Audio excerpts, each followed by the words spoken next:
what's trending, that really annoying post that so-and-so just put up on social media about the candidate that I don't believe in, or that really annoying comment that someone made passive-aggressively while I was walking out the door to work. That's what's annoying. People can annoy us.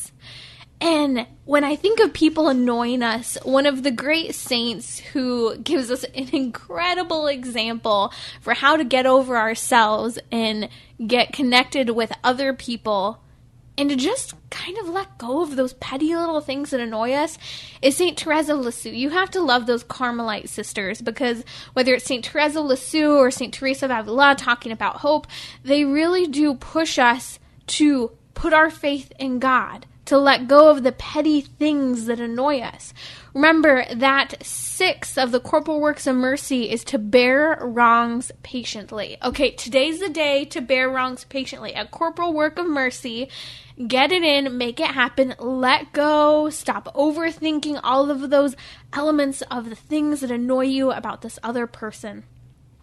If we look to St. Therese of Lisieux, she gives us an incredible example because she actually would put herself in the context, in this very situation that she could not stand. In fact, there was this fidgeting nun who would be so bothersome for her during prayer. And so during prayer time, you know what St. Therese started to do? She would go and place herself to pray next to the fidgeting nun.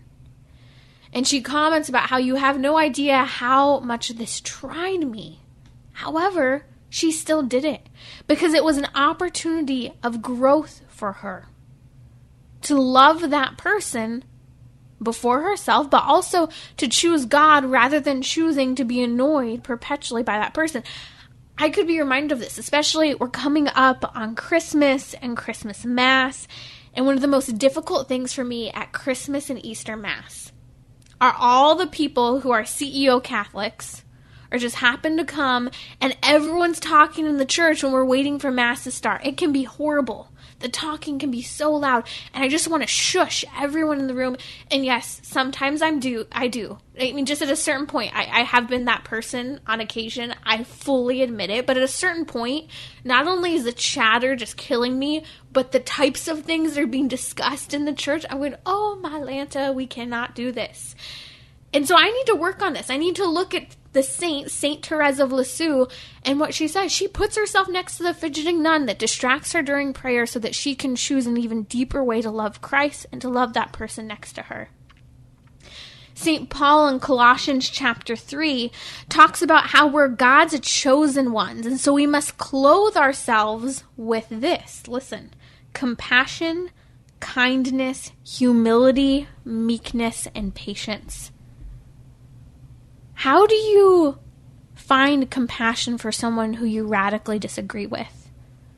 How are you kind to someone who is distracting you from what you're meant to do and the person you're created to be and the various ideologies that you stand for? How are you able to be humble in the face of a culture that doesn't get why faith, marriage, family matters? How do you humbly share that with others? How are you meek and patient? Well, this is how we are, because in Colossians chapter 3, St. Paul says, as God's chosen ones who are holy and beloved, clothe yourselves with those things I just mentioned: compassion, kindness, humility, meekness, and patience. We are only able to be patient with someone, to be kind and compassionate, because God chose us. And He deemed us holy. What does holiness mean? Holiness, to be holy, means to be set apart. We're God's portion. We're sacrificed to God, and we are beloved by God. And that is what drives us forward in handling these annoying people that just don't sit well with us, who are fidgety, as St. Therese of Lisieux discusses in a memory of trying to deal with annoying people who just distract and frustrate and annoy. Are you willing to be patient with those people who will possibly be rioting in the streets after this? Are you willing to be compassionate?